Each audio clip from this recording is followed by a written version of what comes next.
The country is once again plunged into hours of blackouts with devastating impact on the already fragile economy. Eskom blames its inability to keep the lights on breakdowns of generating units at various of its power stations.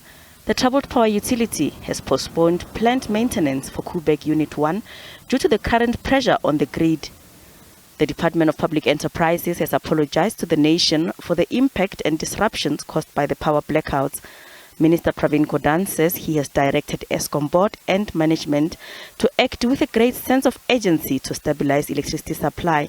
He says the frequency of breakdowns is attributed to some element of malfunctioning within the Eskom systems and possibly sabotage. President Cyril Ramaphosa says the ongoing power cuts are a concern.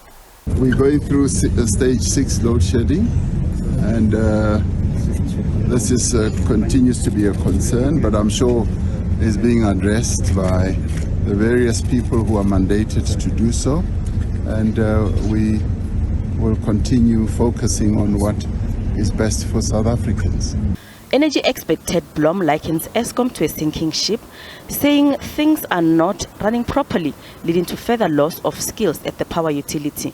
If you don't do the proper maintenance, and what Rolani also said is there was no budget made available on time to do the maintenance, there was no spare parts, there's a skill shortage, the management of the outages is not competently done, etc., etc., etc. If you add all that together, Mr. Matabere's 9 points, all you can conclude is that Eskom is a walking disaster. Meanwhile, the Reserve Bank says the intense load shedding adds to the pressures that businesses already face, especially small and medium enterprises. A key concern is the strain that load shedding puts on already weak economic growth and the viability of corporates, in particular SMEs.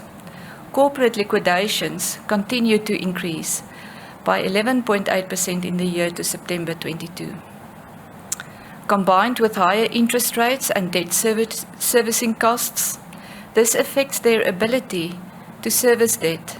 Meanwhile, Minister of Mineral Resources and Energy earlier announced that an additional 13 projects under the 5th bid window for the Renewable Energy IPP procurement program have signed legal agreements paving the way for additional new generation capacity to come online from early 2025.